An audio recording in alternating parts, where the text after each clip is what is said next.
जय महाकाल। ओम नमः शिवाय। ओम नमो भगवते वासुदेवाय नमः।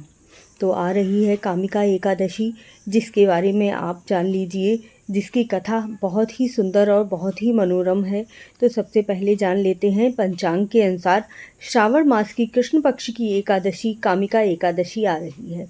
इस बार कामिका एकादशी 13 जुलाई को पड़ रही है। यह चतुर्मास की पहली एकादशी है, लेकिन चतुर्मास में भी जो ये मल मास चल रहा है, इसमें भी आपको एकादशी का वैसे ही फल प्राप्त होगा जैसे और एकादशी में प्राप्त होता है। तो चलिए हम इस एकादशी की जो कथा है उसके बारे में जानेंगे और इसमें जानेंगे कि आपको कौन कौन सी वस्तुएं दान करने से बहुत ही अच्छा फल प्राप्त होगा। तो चैनल को सब्सक्राइब ज़रूर कर लीजिएगा और वीडियो को लाइक कीजिएगा और कमेंट करके बताइएगा कि आपको मेरी वीडियो कैसी लगती हैं। मैंने अपनी पिछली वीडियो में कामिका एकादशी का शुभ मुहूर्त बता दिया है, फिर भी एक बार इस वीडियो में भी जान लीजिए, जो भी मेरी फर्स्ट टाइम ये वीडियो देख रहे हैं। हिंदू पंचांग के अनुसार सावन मास के कृष्ण पक्ष की एकादशी की तिथि 12 जुलाई को शाम 5:59 से शुरू होकर 13 जुलाई को शाम 6:24 पर समाप्त होगी। ऐसे में उदया तिथि के अनुसार व्रत का मुहूर्त 13 जुलाई से ही शुरू हो जाएगा। अतः पारण का समय 5:33 से 8:18 तक है। तो 14 जुलाई को आपको एकादशी व्रत का समापन करना है। कामिका एकादशी का व्रत बहुत ज़्यादा महत्वपूर्ण माना गया है। इस व्रत को कोई भी अमीर गरीब छोटा बड़ा कोई भी कर सकता है। कामिका एकादशी का व्रत रखने से भगवान विष्णु की विधि विधान से पूजा करने से व्यक्ति के सभी संकट टल जाते हैं। जो भी वह अपनी कामना करते हैं वह कार्य सिद्ध हो जाते हैं।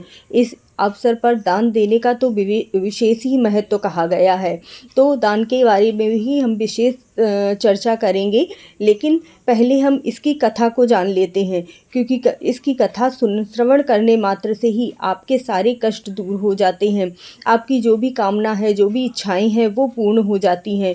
तो आप भी इस कथा को बहुत ध्यानपूर्वक सुन लीजिए। पांडवों ने कहा, हे वासुदेव, जो कामिका एकादशी श्रावण मास में आने वाली है उसकी कथा का भी वर्णन जरूर कीजिए, जिससे कि हम इस एकादशी का व्रत रह सकें और उसकी कथा का श्रवण कर सकें, जिससे हमारे जो भी कष्ट हैं वो दूर हो सकें और हम सद्मार्ग पर चल सकें। वासुदेव ने इस प्रकार से कथा का वर्णन किया, जो इस प्रकार है।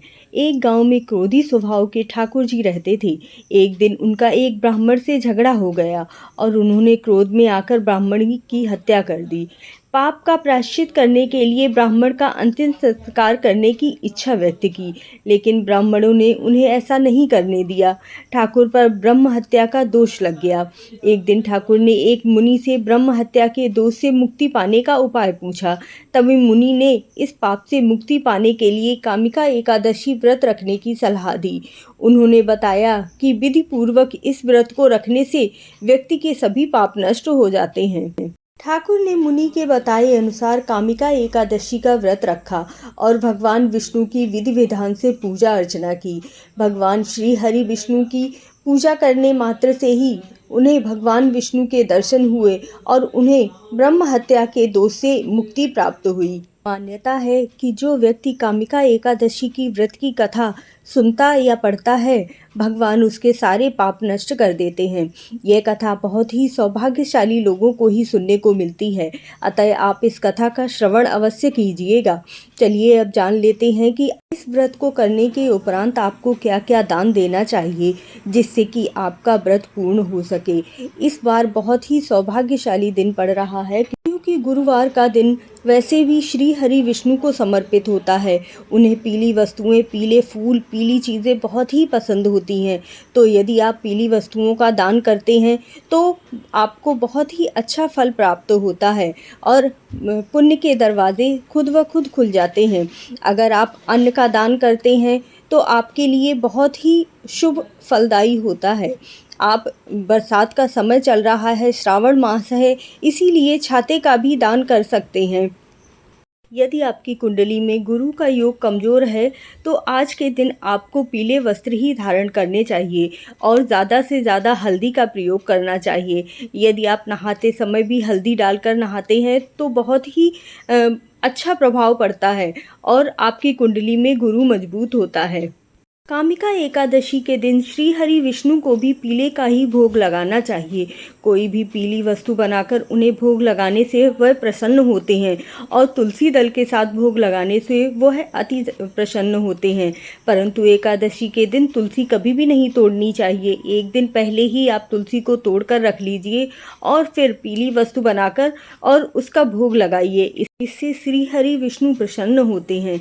एकादशी के दिन तुलसी तोड़ने से लक्ष्मी माता अप्रसन्न हो जाती हैं, इसीलिए कभी भी एकादशी को तुलसी नहीं तोड़नी चाहिए।